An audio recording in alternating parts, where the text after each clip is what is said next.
Halo calon sultan, selamat datang di channel The Sultan. Kalau ada yang bertanya, apa menurutmu pekerjaan paling berbahaya di dunia? Tentu jawaban kamu akan beragam ya. Mungkin saja ada yang menganggap pekerjaan konstruksi merupakan pekerjaan paling berbahaya. Sementara yang lain berpendapat pekerjaan berbahaya adalah pembersih ranjau darat misalnya atau wartawan perang.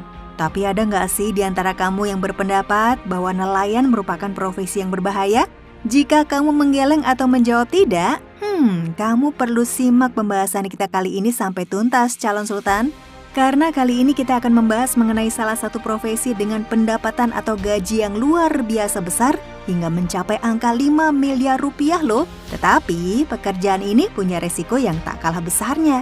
Pekerjaan yang dimaksud adalah menjadi nelayan penangkap kepiting Raja Alaska. Eits, jangan dianggap enteng loh. Menurut data statistik di Amerika Serikat, pekerjaan penangkapan kepiting Raja Alaska merupakan pekerjaan yang paling membahayakan dan telah menelan korban sekitar 300 jiwa per 100.000 nelayan.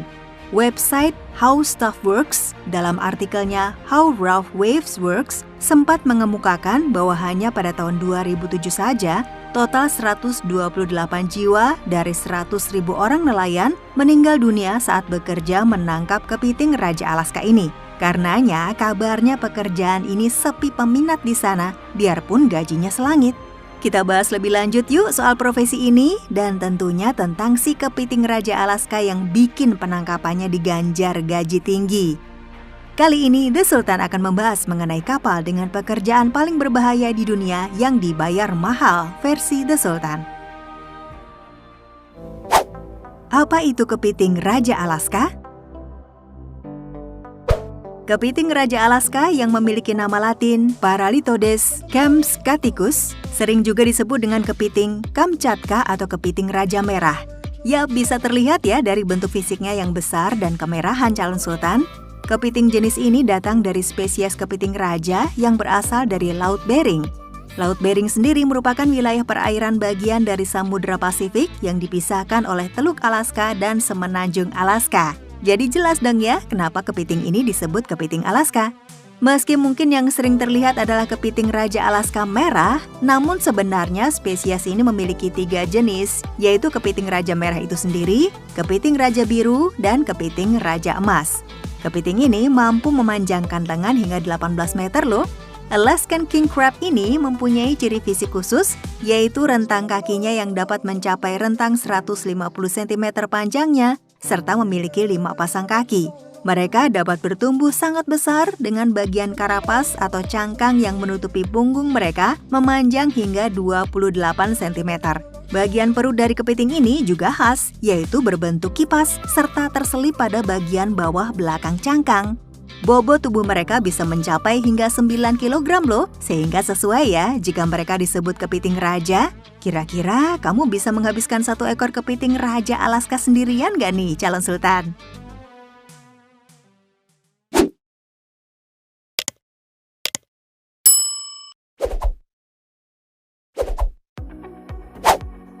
Mengapa Alaskan King Crab berharga mahal? Kamu tentunya mengetahui bahwa begitu banyak jenis kepiting di dunia dan bagi pecintanya, kepiting-kepiting ini memiliki keistimewaan tersendiri dan rasanya sama-sama enak. Lalu kenapa ya kepiting Raja Alaska ini harganya selangit hingga mencapai 2 jutaan rupiah per kilogramnya? Alasan pertama mengapa harga kepiting ini mahal adalah pasokannya yang sedikit calon sultan. Hal ini dikarenakan umumnya kepiting raja hanya mampu tumbuh subur pada daerah tertentu saja, khususnya pada lingkungan yang dingin. Dikarenakan hanya ada sedikit daerah tempat mereka mampu bertumbuh, maka tidak ada cara untuk memperluas budidaya kepiting jenis ini. Dan ini mengakibatkan harga yang lebih tinggi secara signifikan karena demand atau permintaan konsumen meningkat. Alasan berikutnya adalah proses penangkapan yang mengandung resiko, bahkan taruhannya nyawa loh. Selanjutnya adalah karena proses pengiriman yang panjang. Bisa kamu bayangkan, dari wilayah Alaska, kepiting-kepiting ini harus bisa tersedia di atas piring konsumen di seluruh dunia dalam kondisi terbilang fresh. Yap, meskipun lingkungan tempat tinggal mereka dingin, perjalanan berjam-jam membutuhkan metode pengawetan khusus agar setiap kepiting tetap segar serta lezat disantap. Kepiting ini tetap diminati karena selain ukurannya yang besar, konon tekstur kakinya lebih halus dan lebih lembut dibandingkan spesies kepiting lain.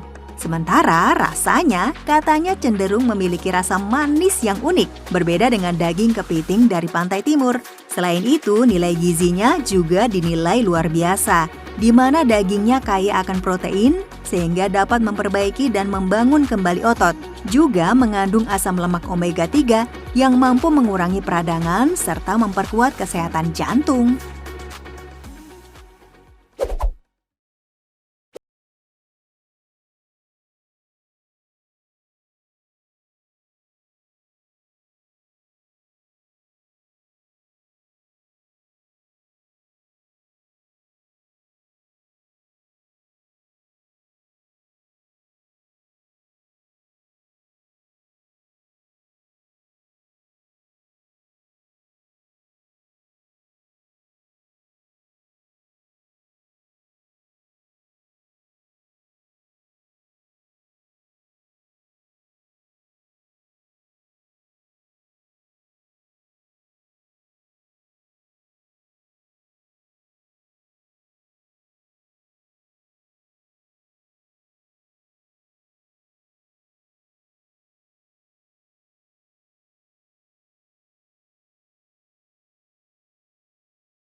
Sebelum kita lanjut ke pembahasan paling pamungkas, kami ingin men-challenge kamu nih calon sultan. Jika kamu memencet tombol like dan juga subscribe channel ini, serta bunyikan loncengnya kurang dari 5 detik, saat itulah kamu akan mendapatkan keberuntungan sepanjang hari ini. Mau bukti? Yuk langsung dicoba sekarang juga.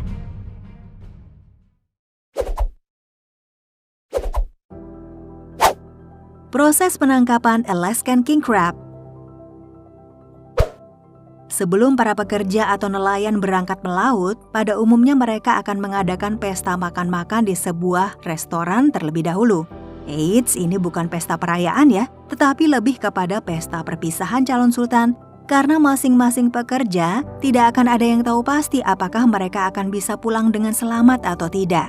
Selanjutnya, sekelompok nelayan ini akan memulai perjalanan mereka dengan menggunakan kapal berukuran sedang menuju lokasi tengah laut di mana kepiting jenis ini bisa ditemukan. Saat itulah kapten kapal akan menarik jangkarnya berlayar ke laut lepas Alaska dan mengandalkan intuisi serta instingnya untuk mencari lokasi keberadaan kepiting-kepiting tersebut. Mereka akan berada di lokasi yang sama selama 4 hingga 5 hari, bekerja 20 jam sehari dalam kondisi cuaca ekstrim. Salah satu cara penangkapan kepiting yang mereka lakukan adalah dengan cara menurunkan kotak-kotak perangkap yang telah diberi umpan ke dasar laut. Perangkap-perangkap ini juga tentunya tetap terikat tali tambang yang terhubung dengan kapal serta dilengkapi pelampung. Saat inilah mereka juga harus berjibaku dengan cuaca ekstrim super dingin yang bahkan sampai membekukan badan kapal. Kondisi ini menyebabkan pekerja harus melakukan pekerjaan ekstra, yaitu memecah es yang menempel pada bodi kapal agar tidak memperberat beban kapal. Seperti yang sudah dikemukakan sebelumnya, ombak besar dan angin yang super kencang juga harus mereka hadapi hampir non-stop selama proses penangkapan. Tentu kondisi ini semakin membuat para pekerja stres dan tegang, apalagi di tengah kesempatan beristirahat yang minim. Tetapi tentu saja mereka harus tetap fokus dan menjaga penuh kesadaran agar tetap bisa menjalankan tugas dengan baik dan tetap selamat. Setelah beberapa jam, para pekerja kemudian akan mulai mengangkat kotak perangkap yang telah diturunkan ke dasar laut tadi. Di sini kita melihat perangkap-perangkap tersebut telah terisi oleh banyak kepiting raja. Setelah itu, dimulailah proses penyortiran, karena hanya kepiting dengan ukuran tertentu saja yang boleh ditangkap, sementara yang masih kecil harus dikembalikan ke laut. Setelah berhasil mengumpulkan kepiting, maka hasil tangkapan ini akan disimpan pada lokasi dek bawah kapal. Begitulah seterusnya yang akan dilakukan para pekerja selama berada di lokasi tersebut.